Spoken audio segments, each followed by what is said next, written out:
Hello, everyone, and welcome back to the BJJ Science Podcast. Today, Dan and I are going to be discussing myths and pet peeves that we have with the sport, fitness, and exercise industry. This is one of the archived episodes from when we did the Sports Science Podcast. A lot of the stuff we talk about, pretty much everything we talk about, is relevant to Brazilian Jiu-Jitsu, and especially any training that you might do outside of that. You'll hear a lot of these things spoken about on the Jiu-Jitsu mat, so this is all going to be very relevant for your training. This is, I think, probably my favourite episode that we did of the Sports Science Podcast, so we hope you enjoy. Ladies and gentlemen, welcome back to the Sports Science Podcast, episode number 2. Greetings. I'm John Lee. And I'm here with Dan Sly.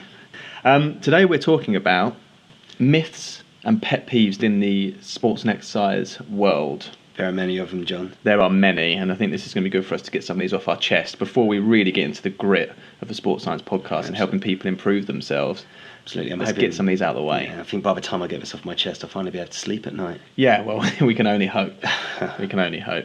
Maybe one less drink before bed, perhaps. Yeah. No, we'll be talking about actually activities before sleep, not to give too much away. Oh, spoiler. So yeah, basically we're going to go through some things that annoy us, some myths that we've heard, some common misconceptions, and hopefully try and bust those wide open. Absolutely. Crack so let's this do case it. wide open. Myth number 1. Myth number 1, Dan. I'm going to start us off with fads. Okay. Fads in general, Dan. Coconut oil. Yeah. Raspberry ketone diet, kinesio tape because you saw it on people in the Olympics and it's nice coloured. Any of these things that are fashionable and so people jump on it and start doing it. Yeah, gets right on my nerves. Don't do it. Top knots. Yeah, yes. Top knots is one. Yeah. These things, and this is important to say because some people might go, oh, but kinesio tape's good for posture. It makes me feel. Yeah, it makes you feel better. Well, one, that could be the placebo effect, so we'll get on to that. But 2, they might turn out to be useful. It might turn out that these things are beneficial.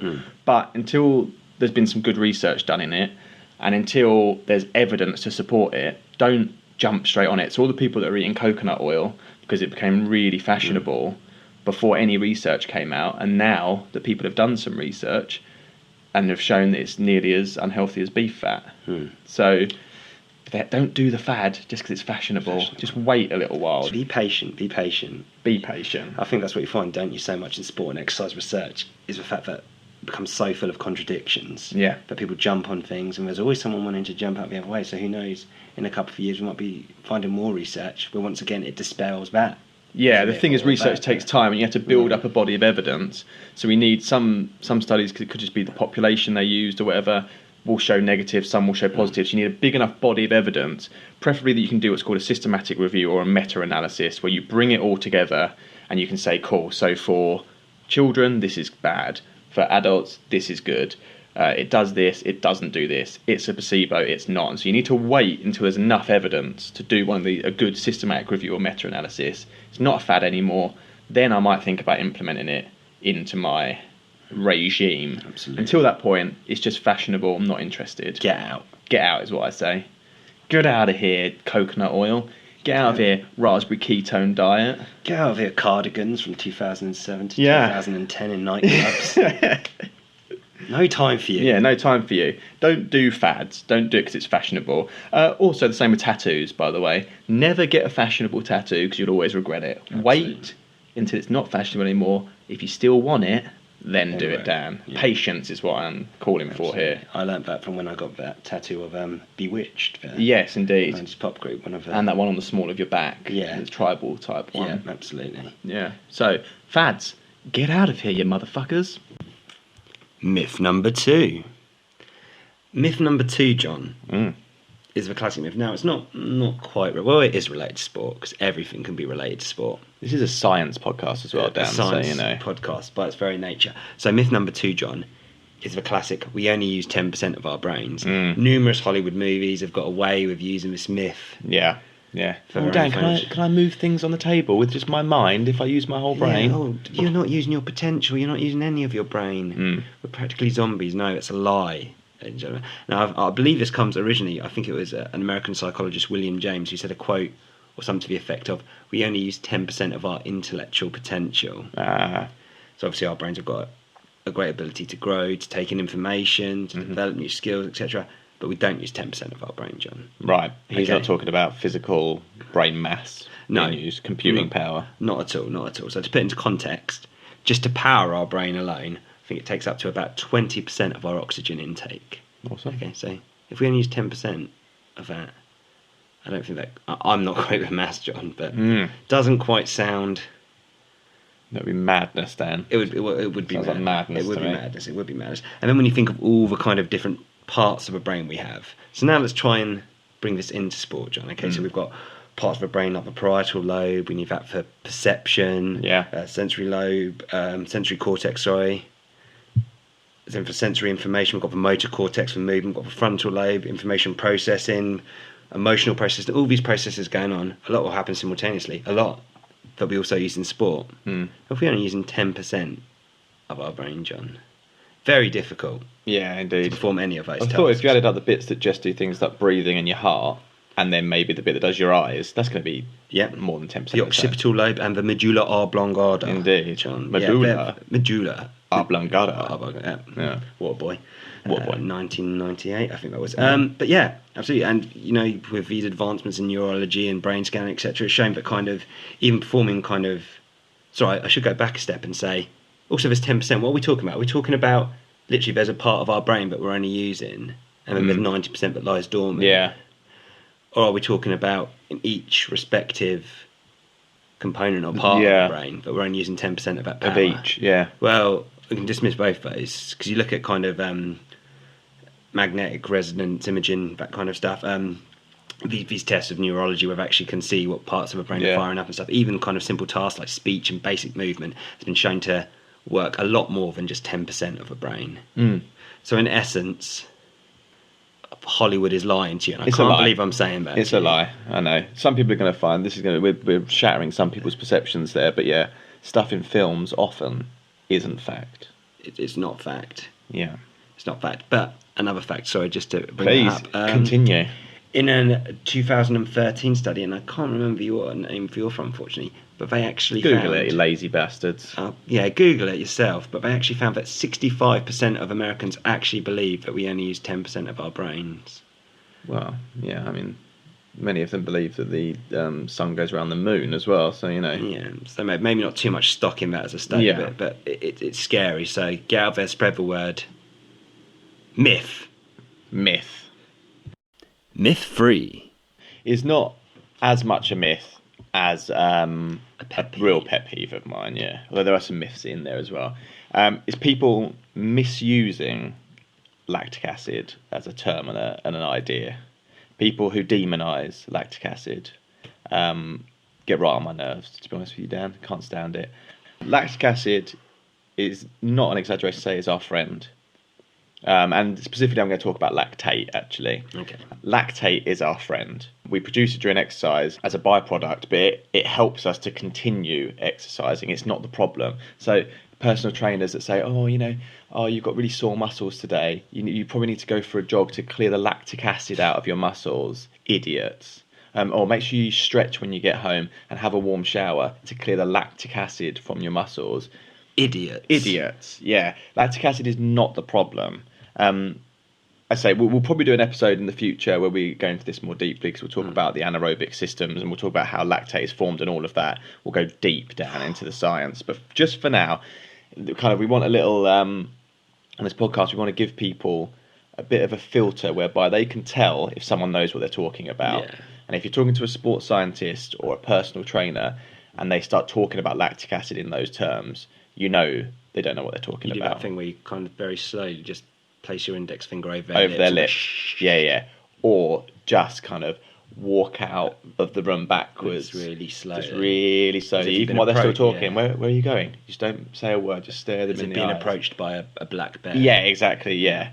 Are you meant to go fetal for a black bear? I can't remember. I never remember which way around it is, which is why I don't go to bear country. I would just knock him out of my tremendous punch power. Oh, that's true. Yeah, fair enough. You don't have to worry then.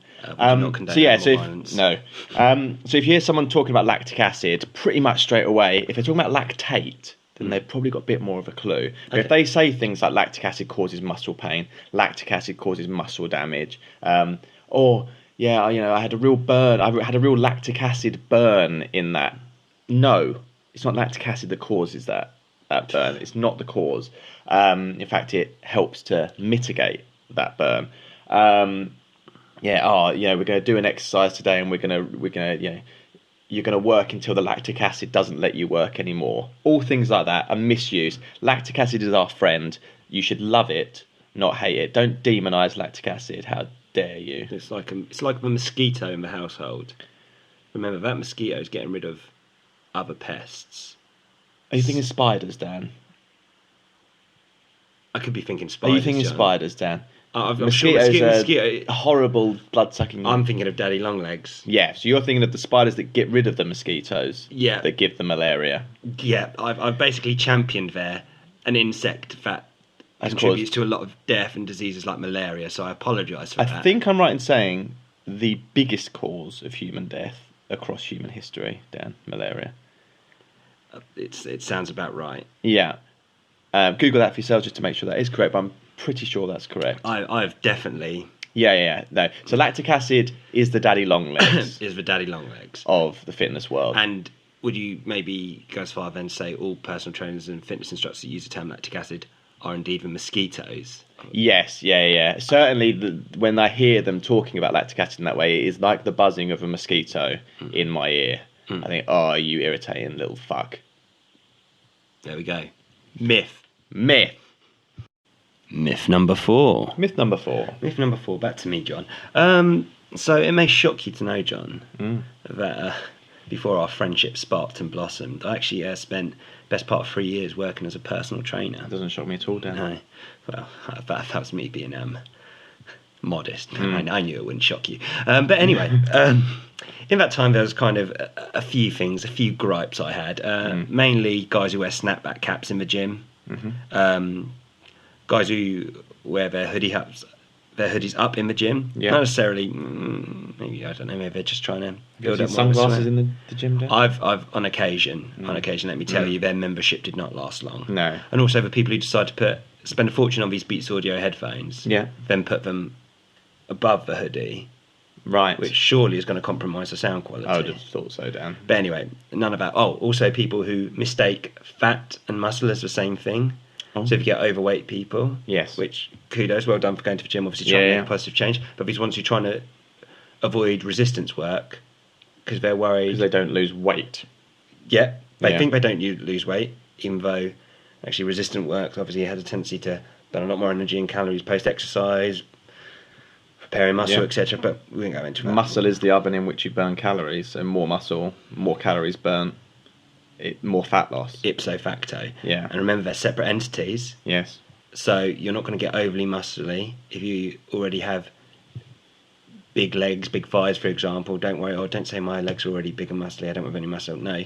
A lot of the time that tends to be excess fat. Yeah. Which is burned off. Ironically, if you're doing exercises which promote a large caloric deficit, i.e. squats, deadlifts, lower body exercise. Okay, but apart from that, and this is, I wouldn't call it so much a pet peeve because it's something I've been interested in, but obviously a lot on the nutrition side when you work in that kind of area, what's the best nutrition? And there's so many contradictions that I found all the time, which I found irritating myself. Yeah, I mean, part of the thing is that a lot of this, although you think this has been researched for years and years and years, you'd have thought the research has all been done. This is all actually pretty new research, all this stuff. So we can't yet say definitively one way or the other. And there's so many other factors, genetic factors, individual populations, and it differs between the two. So you can't say what works in one works in the other. Exactly. So that makes things more difficult. Exactly. Individual differences is so huge. When you think of kind of just basic body types, what that could have, whether endomorph, mesomorph, etc.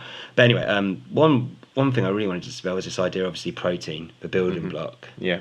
The sweet, sweet nectar we need to reveal those sweet, sweet rippling muscles. Yeah. And so obviously it's this idea of, firstly, how much protein. That interested me. There's the classic 1 pound or 1 gram of protein per pound of body weight, or let's use let's keep it metric. Let's keep it metric, or let's say Queen's metric. I believe that's 2 grams per kilo of body weight, give or take. I'm still interested to know. So anyone who's listened to this wants to kind of challenge or heard anything about that. I actually haven't researched that in enough depth recently to know whether that's too much excessive protein or whether that's about on the mark. Yeah, I wonder where those numbers came from, who came up with that, and how much testing has gone into that. I mean, I'm not saying it's a conspiracy, but like it tends to be a kind of statistic brought out by a lot of these nutrition companies or one of these workout plans who are sponsored by certain supplementation. Makes sense for more supplement, but I don't know. Maybe that is about right. Yeah. To be fair, that has worked for me as a benchmark. But anyway, this idea of when to have your nutrition, John, is what I really want to talk about. Specifically, the anabolic window. It's something you've heard about, John, the anabolic window? I've heard about myth. it, yeah.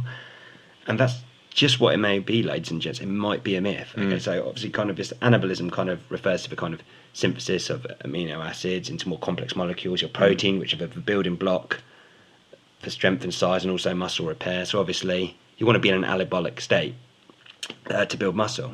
So obviously I think the perception is you do a workout, working your muscles hard, they're broken down. You don't want to be catabolic, get some nutrition quickly. Yeah. But actually, there is some research to suggest that anabolism actually kind of lasts, or levels of anabolism are raised for about 48 hours post-exercise. So you see up to a kind of about 112% increase observed over 3 hours. That research is courtesy of Phillips et al., by the way. And even after kind of 24 hours, it's still raised over 65%. Yeah. So to say you have to do it in about 45-minute window. And this is something I've been guilty if I don't of. start sipping the protein shake the second I do my last rep, I'm losing muscle mass. It was a waste of time. I mean, I'm guilty. The common one is 2 hours, and they say you need to get protein in within 2 hours. Yeah. We're saying, Dan, actually, total protein intake throughout the day is probably as important as how quickly you get it in, if not more so. Absolutely. And like I say, it's something I've been guilty of. I've been gone to the gym, I think, for sweet protein. I've pushed old people down flights of stairs just to get that sweet protein. Rummaging through bins, where you're tipping out, tapping the bottom of a bottle just to get that sweet fix. Yeah. I've been ashamed of myself, and it's because I bought into the myth. But anabolism, and I think apparently it comes down to this idea as well. Obviously, we talked about fads earlier, this idea of kind of fasted training or fasted cardio, more fat burning. Now, if you're fasting before exercise, or for some time, then absolutely there's more research or more conclusive evidence to suggest you're going to be in more of a catabolic state where your body's breaking down. So having some form of nutrition afterwards, especially your protein, between your 20 to 40 grams, is essential. But what research also suggests, which a lot of people tend to do both pre and post, if you have a decent sized meal with a decent portion of protein and balanced carbohydrates 1 to 2 hours before exercise, that's actually enough to keep anabolism going pre and post workout. Ipso facto, just chill out on the protein a bit, guys. Just chill out. Chill out. Just chill out. So there we have it. I like that, Dan. I think that's one that a lot of people will have bought into. I've got to get that first protein shake in within 2 hours. You'll hear that all the time in a gym. So I think it's good to say, actually, as I say, the research isn't 100% conclusive, but as long as you're getting enough calories and protein in throughout the day, you're probably still anabolic. Certainly until you felt like you've recovered from the exercise, your body will still be rebuilding. So don't panic, guys. Suddenly that window looks just a bit bigger, doesn't it? Yeah, and so much clearer, Dan. The view is great. Myth 5. To me, Dan, this is actually not a myth at all. This is just a pet peeve. This is something that I've needed to get off my chest for a while. People that order 6-inch Subways, I'm not interested. If we go to a Subway together, I'll be ordering a foot-long meatball marinara, Dan, as is customary and correct. And then I see someone next to me going, oh, no, I'm not sure whether I'm hungry enough for a foot-long. I'll just have a 6-inch. The only time that is acceptable, Dan, is if you have just eaten a foot-long. If you're going back for seconds and you think, that foot-long meatball marinara was not enough for me, I need more meatball marinara in my life, and so you get yourself a secondary 6-inch, I'm happy with that. Yeah. But just come on, people. Oh, I think I'm just going to have the tuna on rye bread today. Yeah. I might do the Subway salad. Get out. Yeah. We know what we're here for. We're here for a foot-long sandwich. We're not here marinara. Yes. Do I want it microwave and toasted? Oh, I don't know. Do I enjoy life? You cretin. Get it in there. Oh, no cheese for me, please. We know what we're here for, Dan. Yeah. Double cheese, meatball marinara, get a foot-long. Save the second half for later if you want. It's more than half the price to get a 6-inch. Yeah. Even if you eat it over 2 days, for goodness sake. That's the thing as well. There's very, monetary-wise, very... Upgrade. Do the meal deal, £5. Get a drink with it. Why not get one of the soft little cookies as well? Guys, just think about it. Yeah, please. Come on. Just think about it. Do not order a 6-inch next to me. Scum. Myth number 6. To you. To me, Squire. So myth number 6 is the whole myth, John, about sex before athletic competition. Something I think anyone who kind of follows sport is familiar with. I think it's particularly big, and I don't want to make assumptions in these kind of contact sports, boxing, etc. You hear a lot it's about big in this kind of combat sports. Abstaining from sex, kind of 6 to 8 weeks of a training camp. The idea of a jelly leg is not going to work. I know footballers are big on it. So, well, guys, you'll be delighted to know. Yes. Unless you're single and alone, that actually sex before sporting competition isn't actually going to impact on your sporting performance, at least according to a systematic review study conducted by Stephanie and colleagues of last year, who looked at this research, which was fairly scarce, and who basically found that most of the research regarding this idea of sex before performance is basically largely anecdotal. An old wives' tale, if you say. There basically isn't much actual research, is there? No, and believe it or not, this is an old wives' tale, John, but it dates back to the kind of times of ancient Greece, where scholars such as your old Plato's, even, classic, or because he wore a robe and kind of pondered looking at the sunset, we better believe what he's saying. He's saying, don't engage in sexual intimacy before competition. It's bad for you. What do you know? What do you know, Plato? Who's talking about you now? No one. Thousands of years later, no one. So shut your mouth. So there we go. And actually, talking of anecdotally, we've got things from combat sports. I had a lovely little quote from Ronda Rousey, former UFC champion, who claims she wants as much sex as possible before competition. And again, that might be kind of gender differences, obviously testosterone boosting effect maybe of having sex. Some people see it's facilitated. You've also got kind of in your general psychology even, of just the kind of effects. So things like lessening perceptions of pain, stress, better sleep patterns, lower blood pressure, better immune function and sensory skills, all things which I think you'd agree, John. Oh yeah, I'd like a bit of that before sport. I'd like a good night's sleep before sport. You know what? Yeah, I'd like to feel less stressed. And here's the cherry on the cake, Dan. Self-sex will also give you that if you are one of these sad singletons. I can only say I'm just gutted I abstained from so much sex as a geeky, bookish teenager. Think of how much lower your immune response would have been. Yeah, that's true, but at least I got to use it as an excuse. So there we have it. So don't worry about it. Fill your boots, is what we're saying. Maybe not. Myth number 7. Over to me, Dan. Over to you, John. So, this one is a common one, and some people are going to listen to this at home and think, it does work. It works. It doesn't. Acupuncture, Dan. It's ancient. It's an ancient Chinese medicine. It's spiritual, John. It's spiritual. It's spiritual. It's nonsense. If it worked, it wouldn't be called alternative medicine. It would be called medicine. Dan. Yes. Acupuncture is rubbish, and the studies on it are terrible, and or say that there is no difference to a placebo. One of the things to say on this, when you're looking for evidence and stuff like this, you do have to look at it with a bit of a filter. So there's a clear bias when you look at acupuncture research, that basically all of the studies say that it doesn't work better than a placebo, except some studies that have come out of China. So when you kind of look at that, and when you're doing these systematic reviews or these meta-analyses, you can actually code for where the studies come from. And if you see a clear difference from one region to another, you start to say, okay, maybe there's a bit of bias coming in there. So pretty much the only good evidence for acupuncture working comes out of China. So straight away you kind of think there probably is a bit of bias there, isn't there?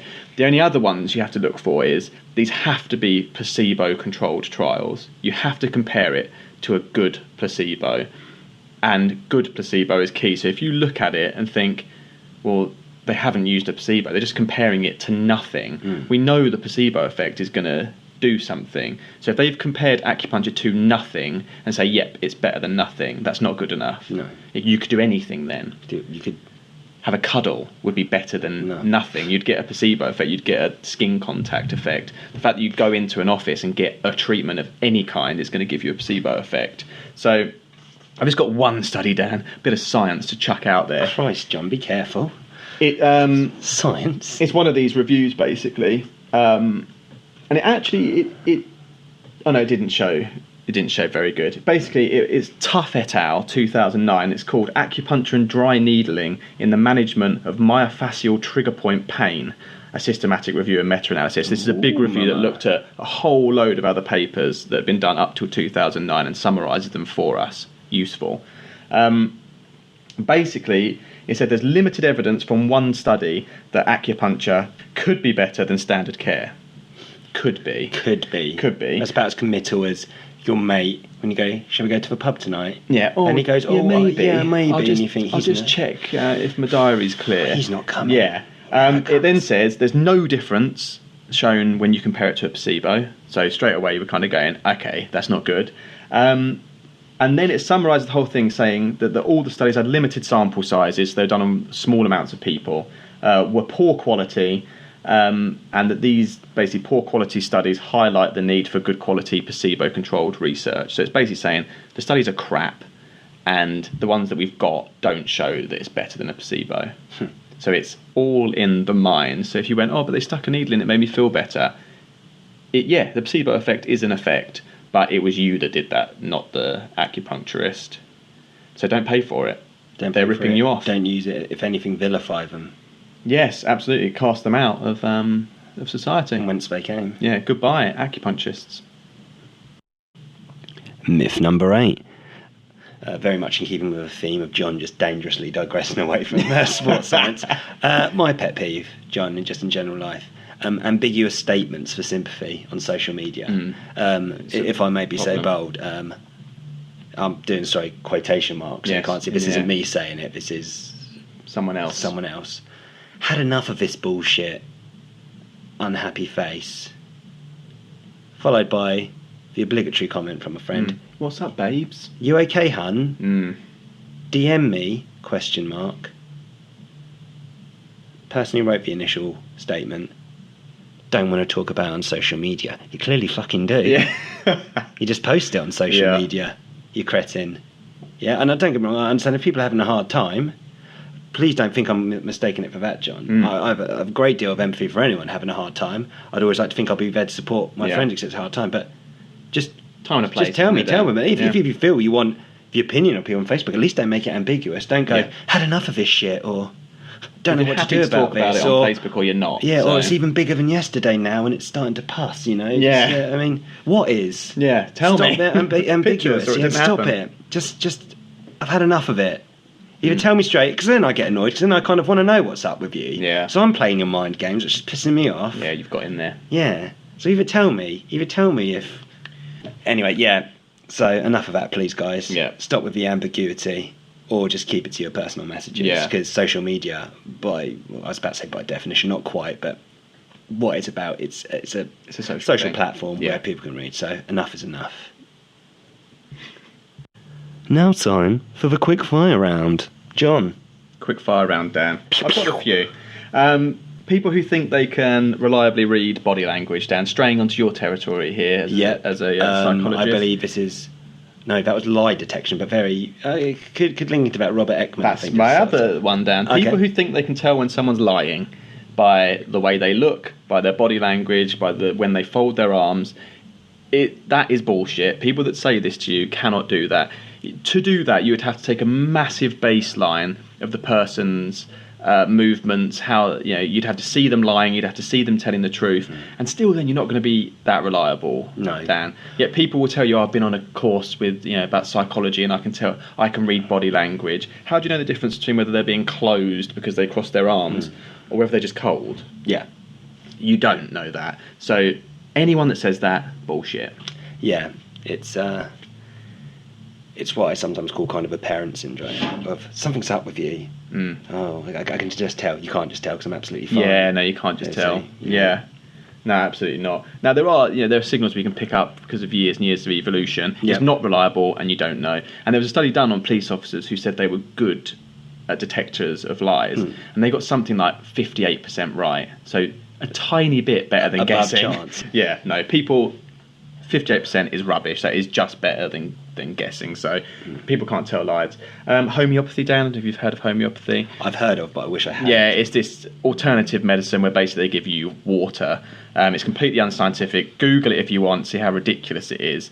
they say that there's no medicine left in the water because they say they've diluted it so much. Diluted it, by the way, to an impossible level. You can't dilute stuff that much. There isn't enough water in the world for some of the higher dilutions.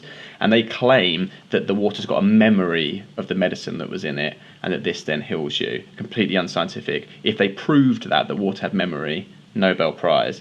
The other thing they say is that the cure for something is the same as the cause. So if you're being poisoned, the cure for that would be to get a little bit of that poison, dilute it down, and that will cure you. I'm pretty sure they're just taking that to an extreme version of how they first discovered, I'm trying to remember, cowpox, was that? Yeah, so cowpox helps you. So vaccines, yes, a small amount of the disease allows your immune system. So they're kind of, the thing with all of these myths is they'll take a bit of science and then they'll use that truth that then sells the lie. Yeah, that's how I like to say it down. It's like kind of taking, there's like a scene in Batman vs Superman, really good scene with Batman, but the rest of the film is just diabolical. Yes.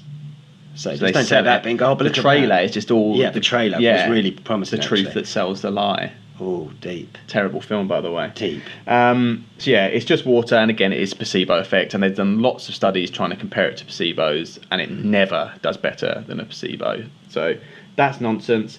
Athletes, Dan, that think that God will help them in their respective sporting things, especially in combat sports. You'll have two religious athletes both praying to God, and whichever one wins will thank God for helping them in that battle. Well, he didn't help the other one. He does. If he's out there, he's got more important things to be worrying about, Dan. Starving children, Ebola, such. He's got some big fish to fry. He doesn't care whether Manchester United win on Saturday afternoon.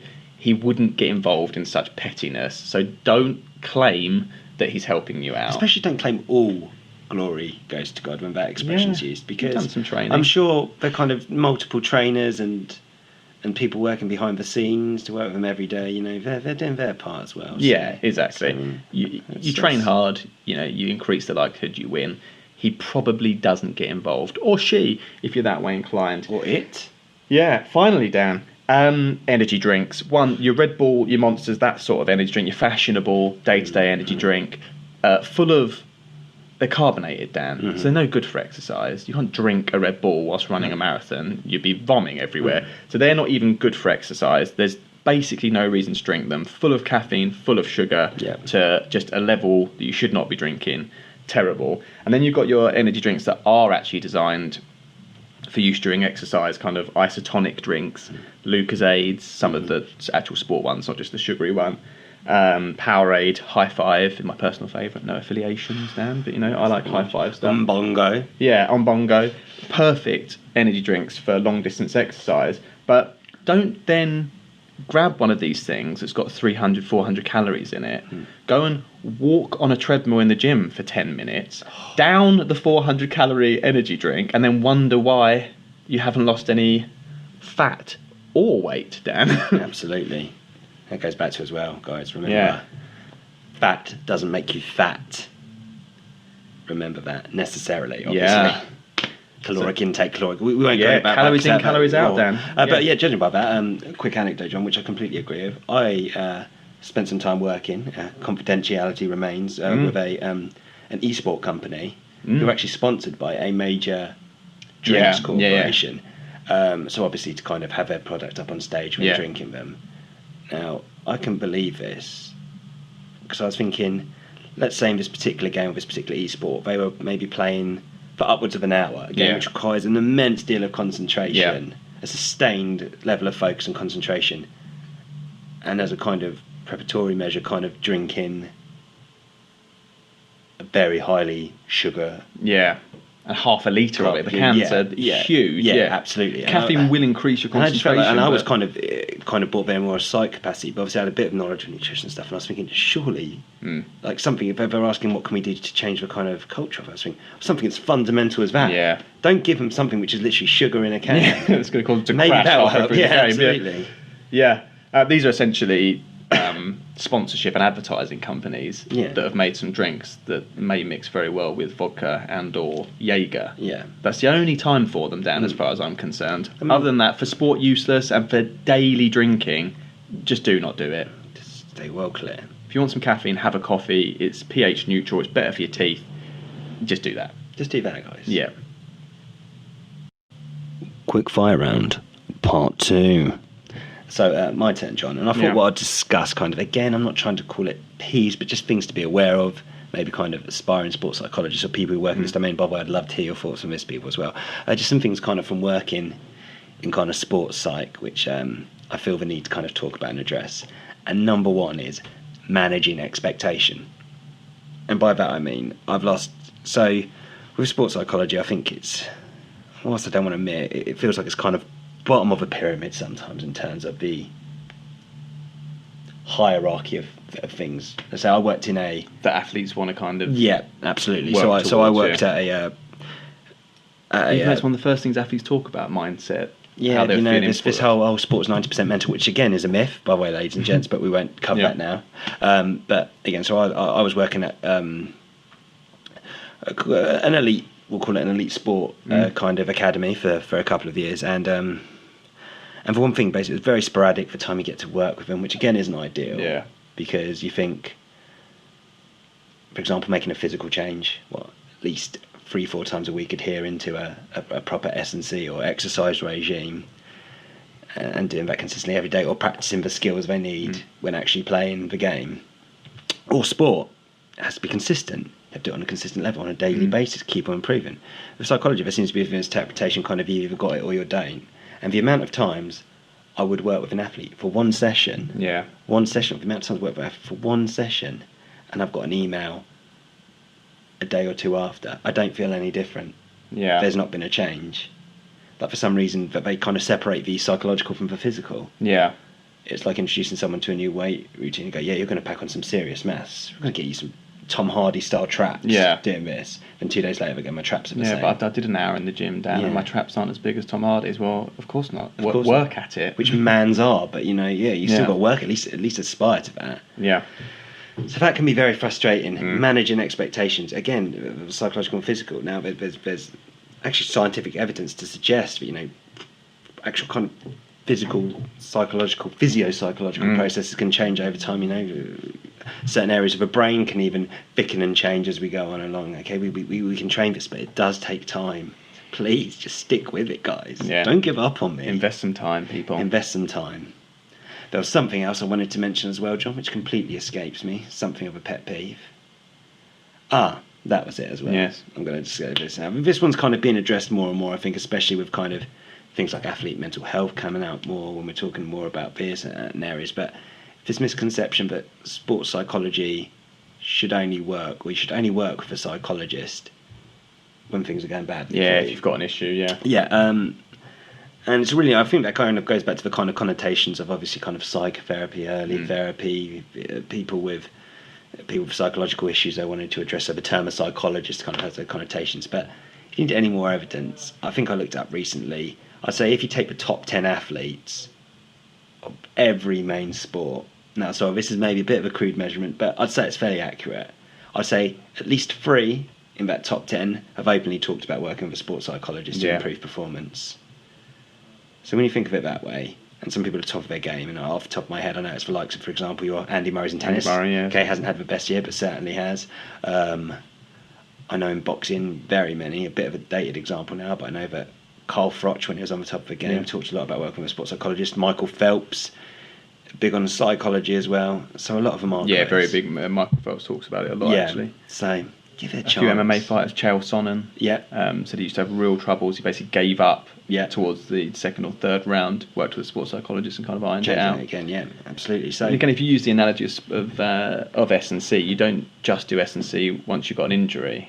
No. You need to build that and build your strong foundation so that you don't have the issues. Absolutely. It's just why the top pros still work with just coaches in general. Yeah. If they don't start working with a coach, even though their technique technically is probably better, even though they can technically beat their coach probably. It's using that as a resource. And I'm not one of these people who goes, oh, psychology is the be all and end all. You address it. Obviously, psychological components very important, but just give it a chance. Yeah, and from the beginning, see it as important as the other. Yeah. See it as a continual process, not just a quick fix. Yeah. And who knows? Use the other 90% of your brain, couldn't you, Dan? And perform really well. Absolutely. Myth number 9. And 10, Dan. I'm going to do two in a row here, Dan. Myth number 10 as well. Cupping, same as acupuncture. You saw those bruises all over the athletes' backs in the Olympics. Suddenly it's a fad, which we've discussed. This is from the same school as acupuncture, ancient Chinese medicine, blah, blah, blah, alternative therapy. It doesn't work, Dan. They make claims like it increases blood flow, and what it actually does is cause bruises, which means you've broken the capillaries and you're causing the blood to solidify under the skin. That is not an increase in blood flow as far as I'm concerned, Dan. It's from the old school of bloodletting, when we used to cut people and let some blood out to regain the balances. It's the same thing as some people in cupping still do that. The cut kind of sucks, and then it's got a little needle in it that cuts the skin and you still bleed out. Most of them don't do the blood thing.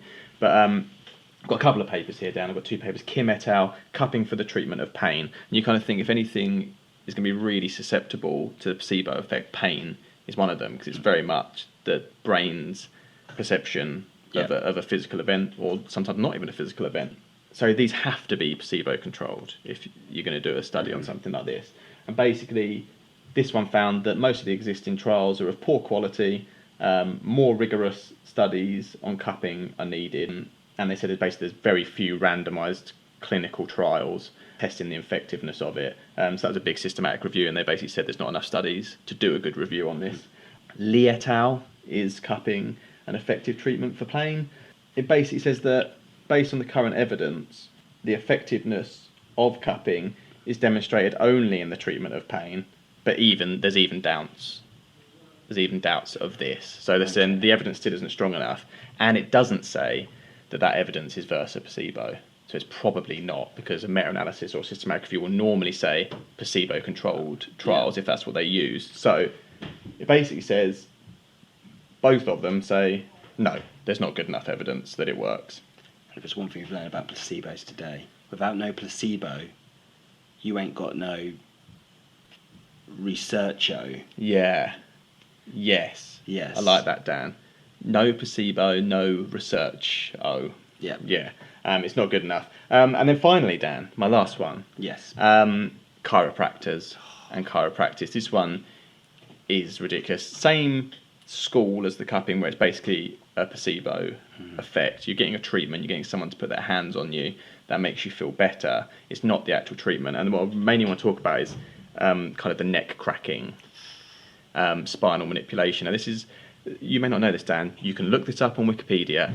Chiropractic all came about because of a doctor that did a seance and was told by someone on the other side to start chiropractic. So it's based straight away on nonsense. On the plot of Ghostbusters. On the plot of Ghostbusters.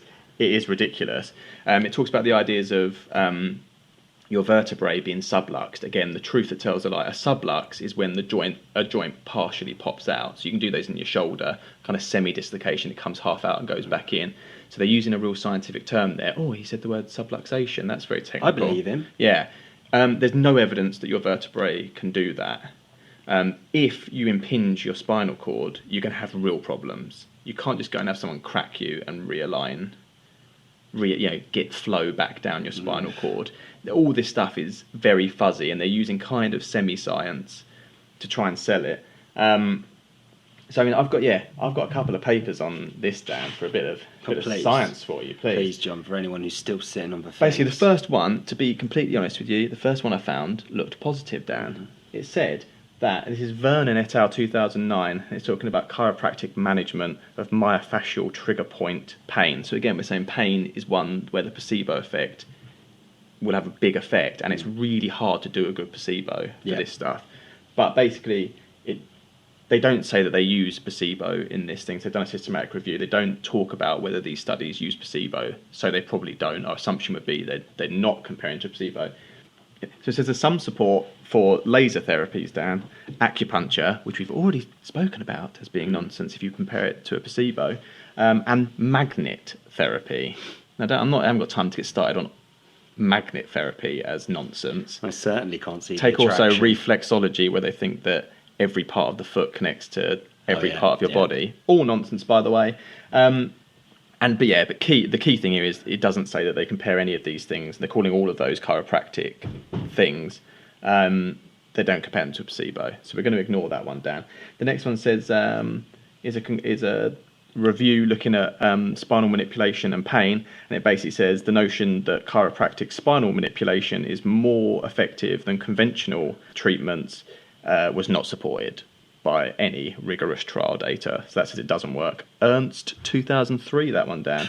The next one, and this is where it's key. So we've got some evidence that's saying, it might maybe work. Probably it's a placebo. Again, it's the non-committal, make the other pub guy. Some that's saying, no, there's no evidence it works at all. No. So you kind of think, should I go to a chiropractor? Let me get you with this, Dan. Safety of chiropractic interventions, a systematic review. And basically, it's saying that they looked at a whole load of chiropractors, and there were complications such as, Dan, life-threatening complications such as arterial dissection, that's cutting one of the arteries in your neck, vertebral disc extrusion, so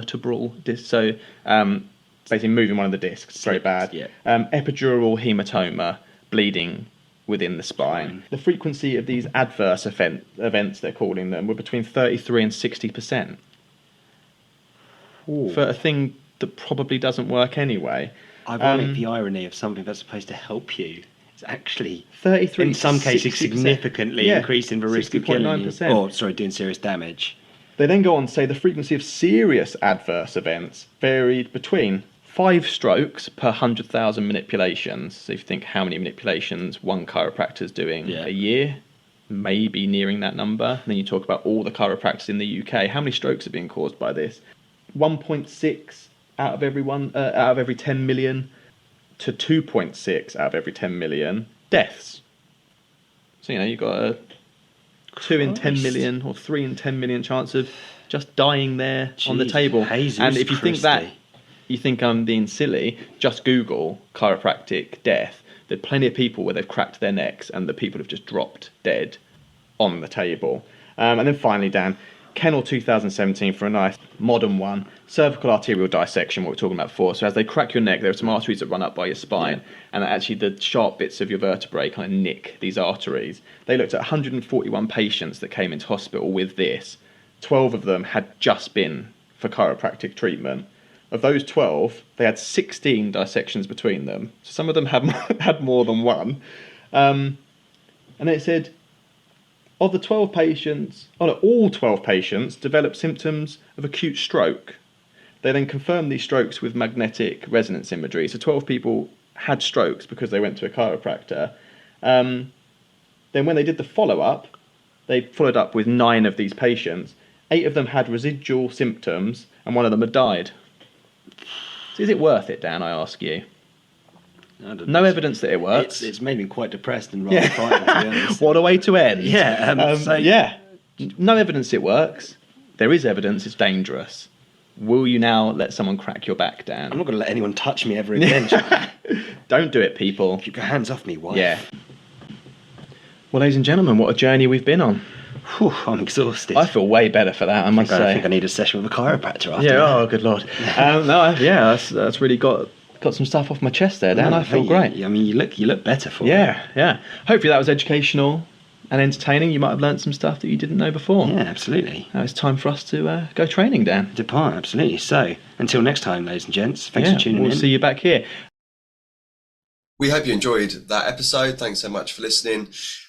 Give us a like and a subscribe on your podcast provider or on YouTube. We are BJJ Science on YouTube. We're at BJJ Science on Twitter. We're BJJ Science Podcast on Instagram. And if you have any questions, anything you'd like us to discuss, anything you'd like us to clarify, you can always email us on bjjscience@outlook.com. We'll be back in a couple of weeks with another episode, so we'll see you then. Goodbye.